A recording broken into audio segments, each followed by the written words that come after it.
हर हर महादेव। नमस्कार, आपका स्वागत है आपके खुद के YouTube चैनल पर जिसका नाम है चाचा के फैक्ट्स। मेरा नाम नितिन है और जो लोग पहली बार आए हैं उन्हें थोड़ा सा जल्दी से बता देते हैं इस चैनल के बारे में। यहां आपको फैक्ट्स मिलते हैं, ईश्वर से जुड़े चमत्कार मिलते हैं, कुछ रोचक पौराणिक कथाओं के बारे में बात करते हैं और साथ ही साथ तीसरी शक्ति के कुछ ऐसे प्रकोप जिनसे उभर कर लोगों ने अपनी एक्सपीरियंस मेरे साथ शेयर करे हैं। हम उसे यहां से एक कहानी के माध्यम से सुनाते हैं, बताते हैं। तीसरी शक्ति से हुए प्रकोप की मेरे पास बहुत सारी कहानी आ चुकी हैं जो कि अभी वेटिंग में चल रही हैं, ठीक है। तो अगर आपके पास कोई ऐसा अनुभव है, ऐसा कोई एक्सपीरियंस है जो कि ईश्वर के द्वारा आपने महसूस किया है, तो प्लीज मुझे बताइएगा, व्हाट्सएप करिएगा या इंस्टाग्राम पर मैसेज करिएगा, क्योंकि व्हाट्सएप का नंबर फुल हो रहा है, मुझे ऐसा पता चला है टीम से। तो प्लीज है। और अब आज की कहानी शुरू करने से पहले मैं दो बातें क्लियर कर देता हूं। पहला, ये हास्य कहानी है जिसमें आपको बहुत आनंद आने वाला है, और दूसरा कि मेरी बातों को आप किसी भी धर्म जाति से बिल्कुल मत कंपेयर करिएगा, बिल्कुल मत जोड़िएगा। मेरा किसी भी धर्म का कभी भी मजाक उड़ाने का उद्देश्य नहीं है, ठीक है। तो अब मैं शुरू करता हूं।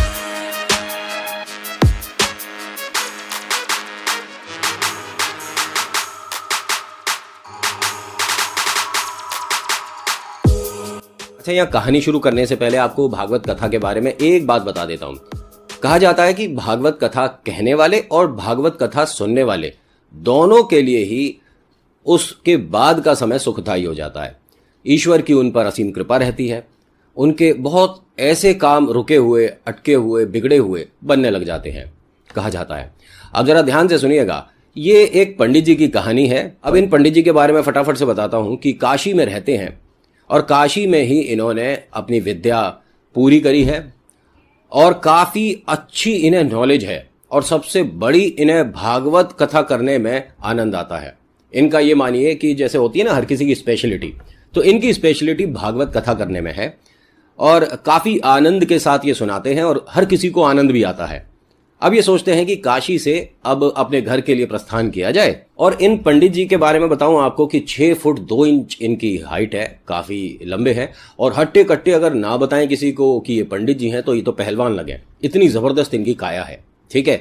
और बहुत ही नर्म दिल के हैं, भाई पंडित हैं, भगवान के प्रति आस्था रखते हैं, तो क्रोध आना तो बनता ही नहीं है, इन्हें क्रोध आता ही नहीं है। लेकिन जब आता है तो एकदम विकराल रूप में आता है, ज्वालामुखी भी कम फटता होगा जितना ये।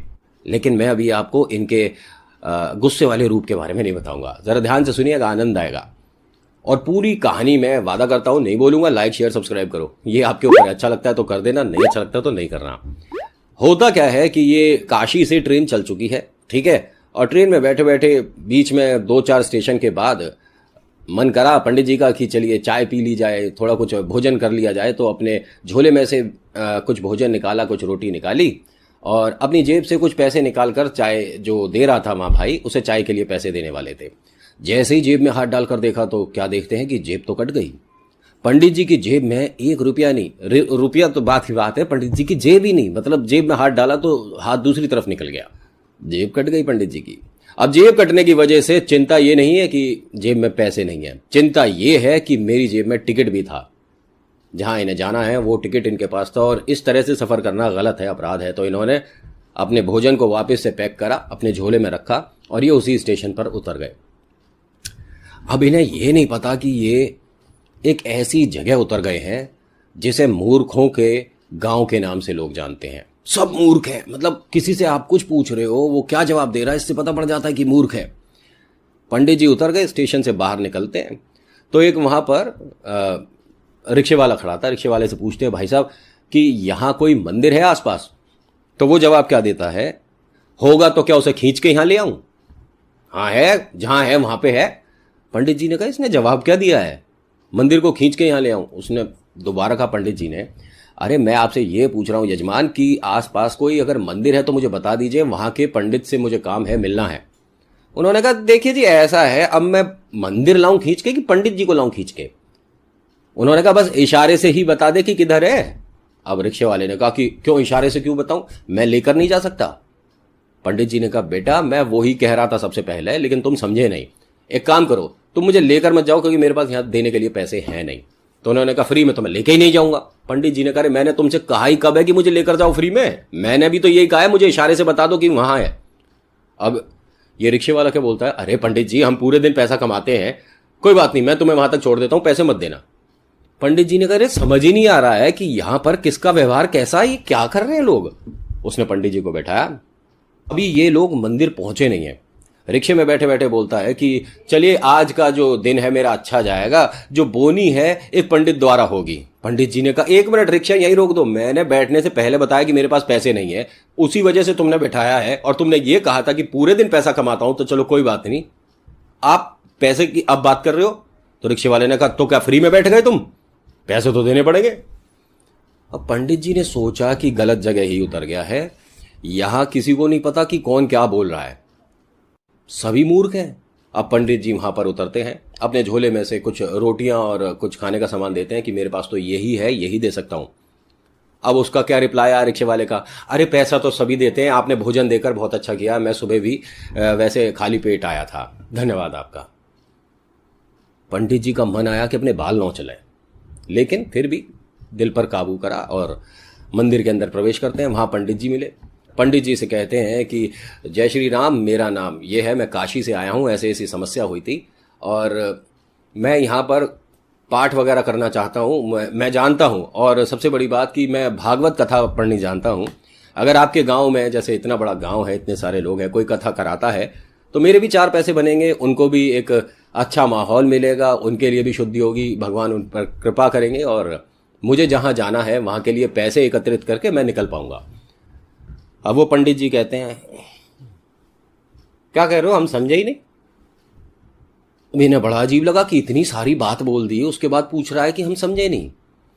फिर पंडित जी ने दोबारा कहा कि मैं भागवत कथा करता हूं, ठीक है, और अगर इस गांव में कोई भागवत कथा कराता है तो दो पैसे मेरे भी बनते हैं, उनके लिए भी अच्छा होता है, ईश्वर की उन पर कृपा रहती है। उन्होंने कहा, देखो ये वाली बात सारी मैं पहले भी सुन चुका हूं जो आपने बोली है, क्या करना है।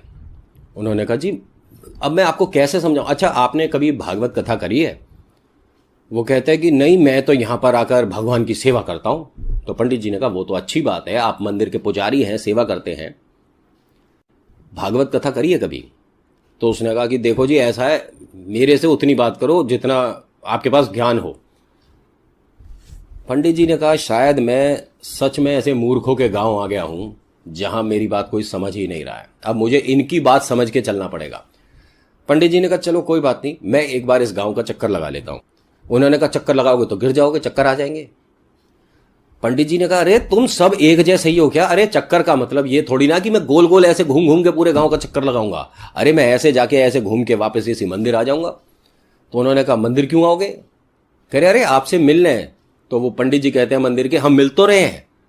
उन्होंने कहा, अरे भगवान ईश्वर कहाँ उतर गया मैं। वो कहते हैं कि जी ऐसा है कि मेरे को कोई अपने घर में क्यों रखेगा, मैं पंडित हूं, विद्या आती है, और आप भी पंडित हैं, तो आप यहाँ पर छोटी सी जगह में मुझे रहने देंगे, मुझे ऐसा लगता है। उन्होंने कहा, छोटी सी जगह में आप कैसे बैठोगे, अरे आप बड़ी सी जगह लो, राम जी के आगे इतनी सारी जगह है, यहाँ पे आप आराम से विश्राम कर सकते हैं। तो पंडित जी ने कहा, यही मैं कह रहा था कि मैं जरा गांव का चक्कर लगाया हूं, उसके बाद यहां पर आकर विश्राम करूंगा।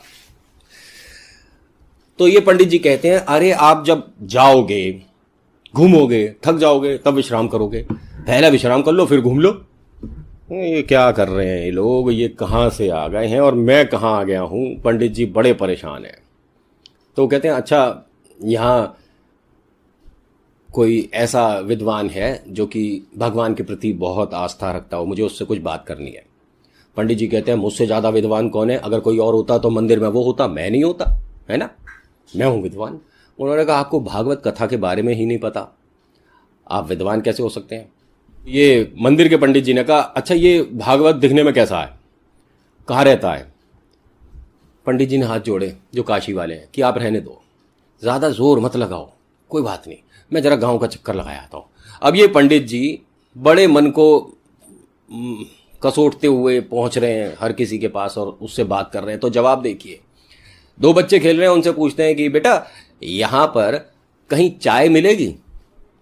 बच्चे ने जवाब दिया कि चाय पड़ी होगी तो जमीन पे कैसे लोगे, वो तो गर्म होगी, और जमीन पे होगी तो गंदी होगी। उन्होंने कहा, चलो कोई बात नहीं, मेरी गलती है। कुछ औरतें मटका लेकर आ रही थी पानी भरकर वहां से, तो उनसे पूछते हैं कि यहाँ चाय के लिए कोई दुकान मिल जाएगी। तो औरतें जवाब देती हैं, आपने चाय उगानी है, चाय बेचनी है? पंडित जी ने कहा अरे उगानी और बेचनी नहीं है, मुझे चाय पीनी है। तो उनमें से एक औरत जवाब देती है चाय पीनी है तो जाकर चाय की दुकान पर पी लो, हमसे क्या पूछ रहे हो? पंडित जी ने कहा वही पूछ रहा हूं, ये चाय की दुकान कहाँ है? तो उनमें से एक औरत ने जवाब दिया चाय की दुकान तो वहीं है जहां होती है, वो खिसक के यहां थोड़ी ना आ जाएगी कि मेरे बारे में बात हो रही है। पंडित जी ने कहा जी माता गलती हो गई, मैं जा रहा हूं सीधा, ठीक है, बस इशारे से बता दो कि किधर है चाय की दुकान।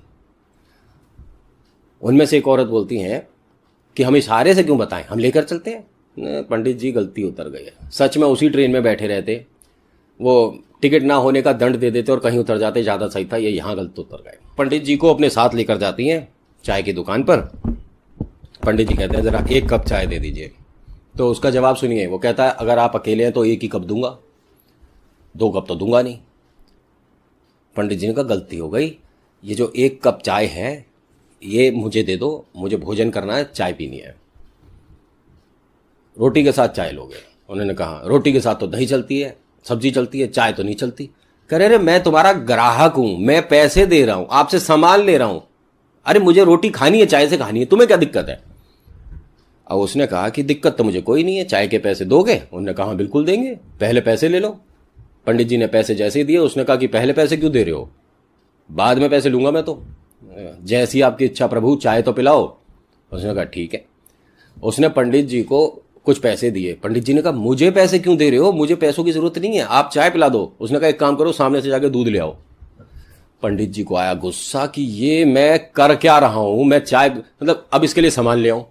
वो कहते हैं चलो कोई बात नहीं, ला पैसे दे। वो जाकर दूध ले आते हैं वहां से। जैसे ही दूध रखते हैं कहते हैं कि ये लो और पैसे। पंडित जी ने कहा अब क्या, दूध ले तो आया, कह रहे पत्ती तो रह गई, पत्ती भी ले आओ। पंडित जी को आया गुस्सा, उन्होंने अपना झोला उठाया, टांगा और चल दिए। कह रहे चाय, कह रहे रहने दे बेटा, मैंने पीनी नहीं है।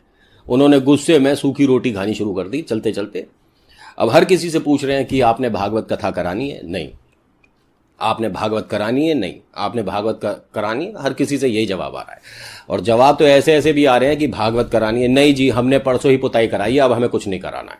पंडित जी टेंशन में आ गए कि अब चाहे कुछ भी हो जाए, मैं इस गांव से कल सुबह निकल जाऊंगा, मेरे बस की नहीं है इन मूर्खों को झेलना। वो सीधा वापस उसी मंदिर पहुंचते हैं।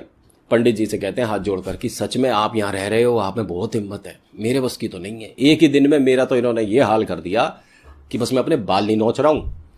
उन्होंने कहा कोई बात नहीं, आप नहीं नोच पा रहे तो मैं नोच दूं।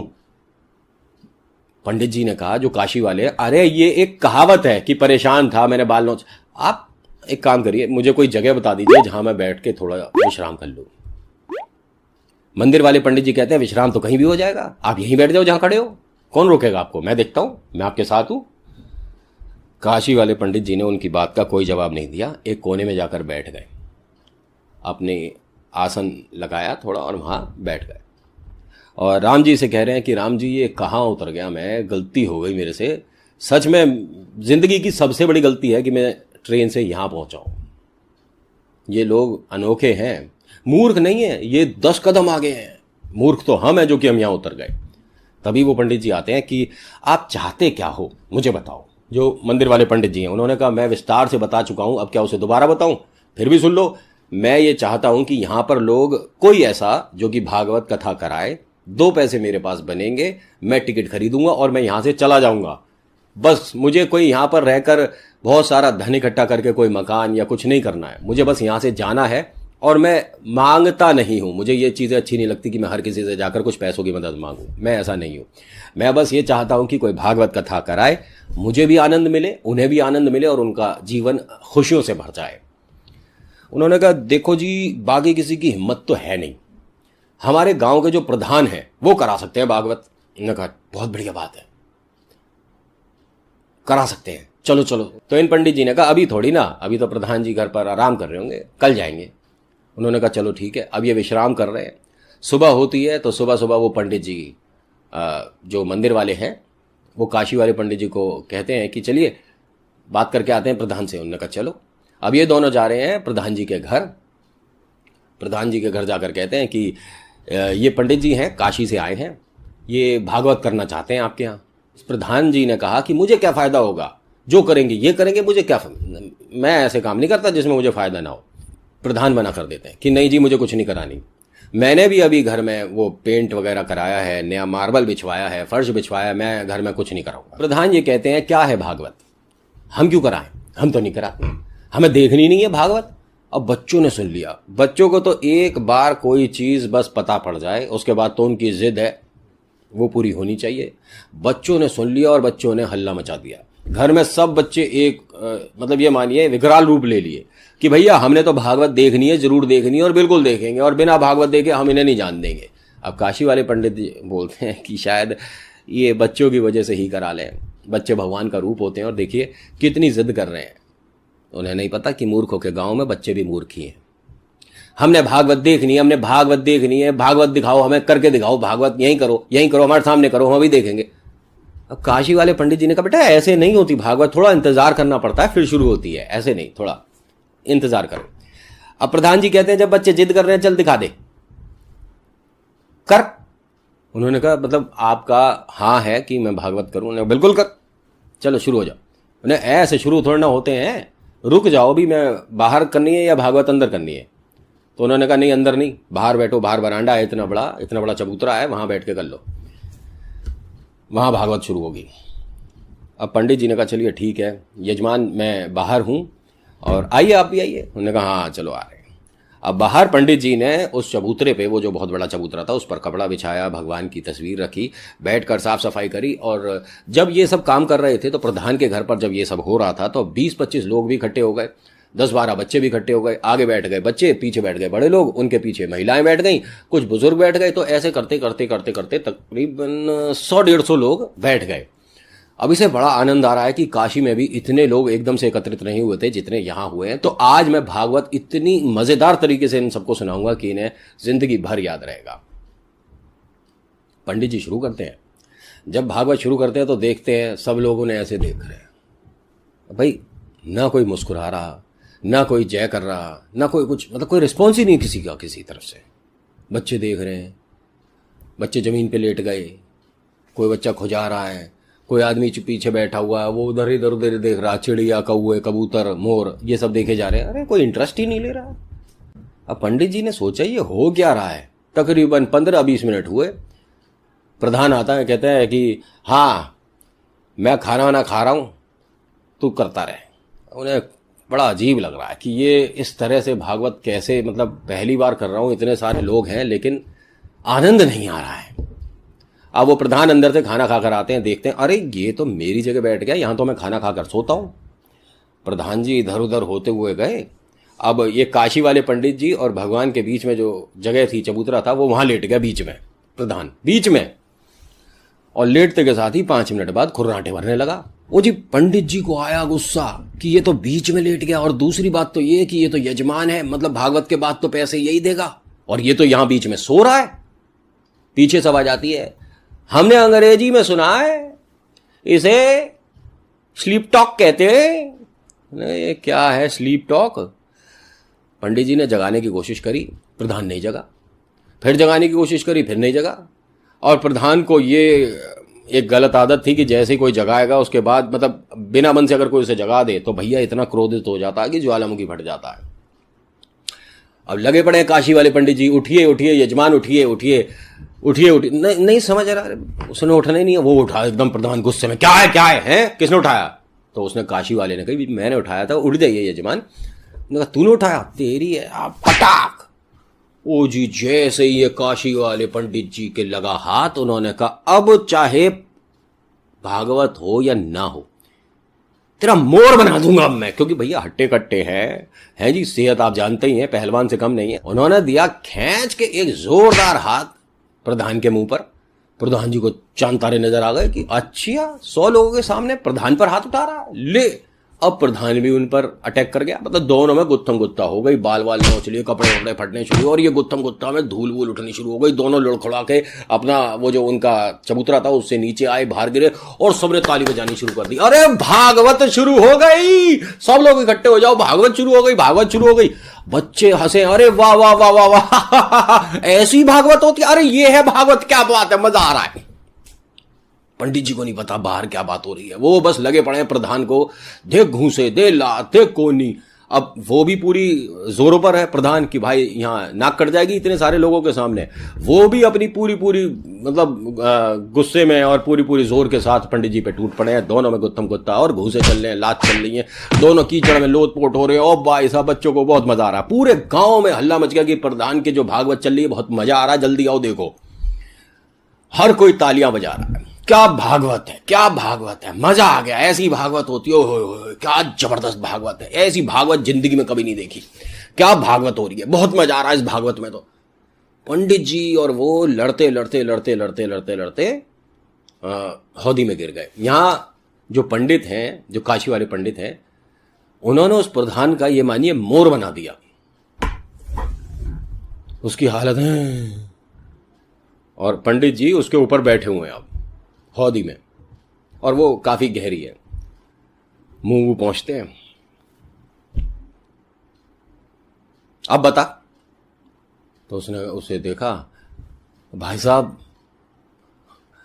बंद कर दो भागवत, बड़ी भयानक थी ये तो भागवत।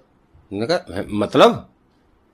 फिर ऊपर जो लोग थे हौदी से ऊपर सारे जने, वो क्या बोलते हैं, मतलब प्रधान की धर्मपत्नी, अरे पंडित जी ये भागवत अब बंद कर दो, बड़ी गजब की थी, जो आपको चाहिए पैसे, खाना, गाय, कुछ भी हम दे रहे हैं, भागवत बंद कर दो।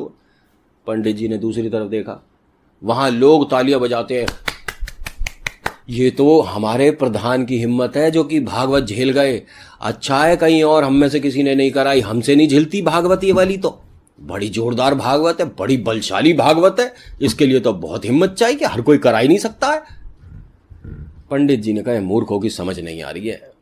फिर इनकी बहन आती है प्रधान की, और वो हाथ जोड़कर कहती है कि आप भैया को जाने दो, हम आपको सीढ़ी भेज रहे हैं नीचे, ठीक है, इससे चढ़कर आप फटाफट ऊपर आ जाओ, भैया को छोड़ दो, भैया की और आपकी हमने भागवत देख ली है, इसके बाद देख नहीं पाएंगे। भैया की हालत देखिए, भागवत से उनका क्या हाल हो गया है, भैया ठीक हो? अब वो क्या बोले, उनका तो मोर बना पड़ा है पिट पिट के। पंडित जी ने कहा एक काम करो, ये भागवत मैं बंद ही नहीं करूंगा, ठीक है, अभी इसका दूसरा अध्याय भी दिखाता हूं तुम्हारे को, अभी इसको तो यहीं लेटा रहे। अब वो है इसके बाद वाली भी है भागवत। तुमने कहा अभी तो देख कितनी और भागवत बची है, अभी बहुत सारी बची है। सभी गांव वालों ने हाथ जोड़ दिया, अरे प्रधान जी और भागवत मत कराओ, तुम्हारा तो मोर बना पड़ा है, फिर पता नहीं तुम्हारा वो उड़ने वाला मोर ना बना दे ये। सभी ने हाथ जोड़ दिए। पंडित जी ने कहा एक काम करता हूं, यहां से अब चला ही जाता हूं, क्योंकि इन मूर्खों के मुंह लगना बेवकूफी है। पंडित जी कहते हैं ठीक है, सीढ़ी पहुंचाओ नीचे। वो सीढ़ी से बाहर चढ़कर आते हैं और पूछते हैं और किसी को भागवत करानी है, देखनी है भागवत, और क्योंकि अभी इसकी जो बची है यही आधी रह गई है, बोलो तो तुम्हारे को। सबने हाथ जोड़ दिए, सब भाग गए दूर दूर, धूल उठ गई, इतनी तेज भागे सारे, मतलब दूर दूर तक कोई एक आदमी नहीं। और पंडित जी को उन्होंने बहुत सारे पैसे दिए कि पंडित जी ये पकड़ो, भागवत बंद कर दो। है जी, हमारे प्रधान जी झेल गए, ये खाया पिया शरीर था, वरना अगर कोई हल्के फुल्के ने भागवत करा ली होती तो उसका तो।